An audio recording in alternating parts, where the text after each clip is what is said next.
Hello बच्चों, आज मैं आपके लिए एक कहानी लेकर आई हूँ जो किसी भी बहुत मशहूर लेखक की लिखी हुई नहीं है, लेकिन है बहुत अच्छी। कहानी का शीर्षक है एक और एक 11।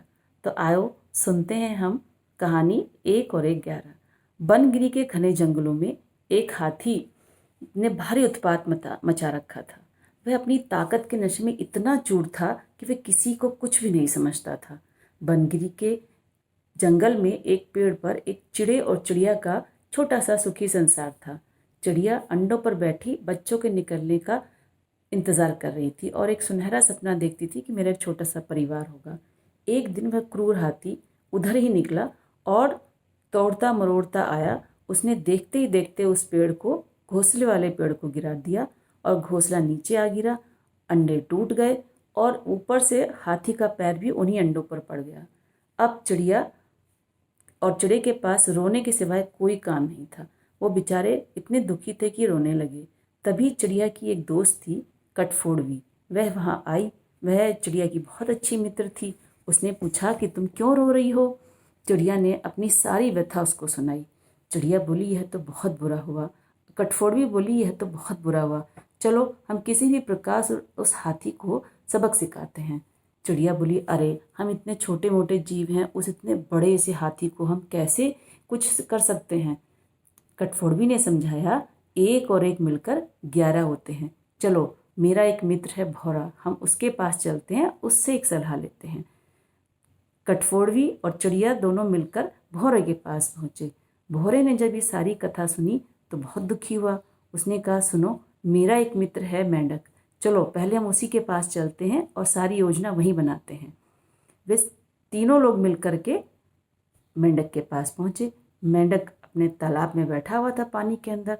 कटफोड़वी ने चिड़िया की सारी कहानी उसको सुनाई तो मेंढक बोला, रुको, मैं भी आता हूँ, जरा शांत दिमाग में सोच लूँ। और वह पानी के अंदर चला जाता है।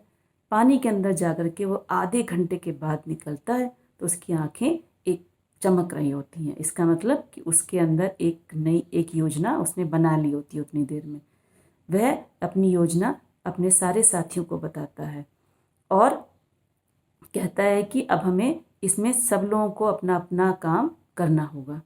अब वे सारे जितने भी जानवर थे वो सब बैठ गए हाथी के इंतज़ार में। उन्होंने देखा कि एक दिन बाद वही हाथी बहुत मस्त हरी हरी कोंपले खा कर के पेट भर कर के एकदम खड़ा हुआ है और झूम रहा है। तो पहला काम था भौरे का। भौरा गया और उसके कान में जाके एक गुनगुनाने लगा। हाथी भौरे की आवाज़ सुन करके एकदम मस्त हो गया और अपने आप को झूमने लगा। इसी झूमने के चक्कर में उसने अपनी आंखें बंद कर ली। तभी कटफोड़वी वहाँ आई और उसने अपनी लंबी सी नुकीली चोंच से उसकी दोनों आंखें फोड़ डाली। जैसे ही हाथी की दोनों आंखें फूटी, मारो हाथी का तो दिमाग ही खराब हो गया और वह चिंगाड़ने लगा, इधर उधर दौड़ने लगा और दौड़ते दौड़ते उसके बहुत जल्दी प्यास लगने लगी। अब वह पानी की तलाश में उधर उधर दौड़ने लगा। अब काम था मेंढकों का। मेंढक ने क्या किया, अपने सारे दोस्तों को बुला करके एक बहुत बड़े से गड्ढे के पास में बैठ गया और वहाँ टर टर करने लगा। हाथी को ये पता था कि मेंढक वहीं बोलते हैं जहाँ पानी होता है। अब मेंढकों की आवाज़ की दिशा में हाथी भागने लगा।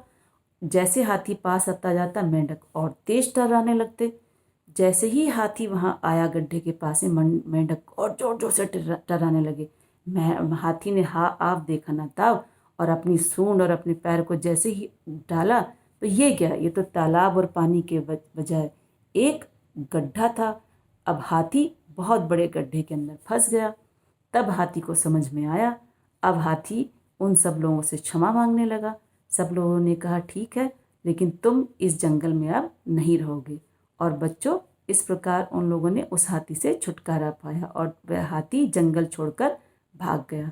उसके बाद चिड़िया ने अपने सारे दोस्तों को धन्यवाद कहा तो सब दोस्त बोले कि नहीं, हम सब दोस्त एक दूसरे के काम मुसीबत में नहीं आएंगे तो फिर कब आएंगे। और एकता में ही शक्ति होती है। तो बच्चों, जब जानवर ये चीज़ समझ सकते हैं कि एकता में ही शक्ति है, तो हम इंसान भी तो इस चीज़ के ऊपर कायम रहने चाहिए कि एकता में ही शक्ति है और एकता में ही बल है।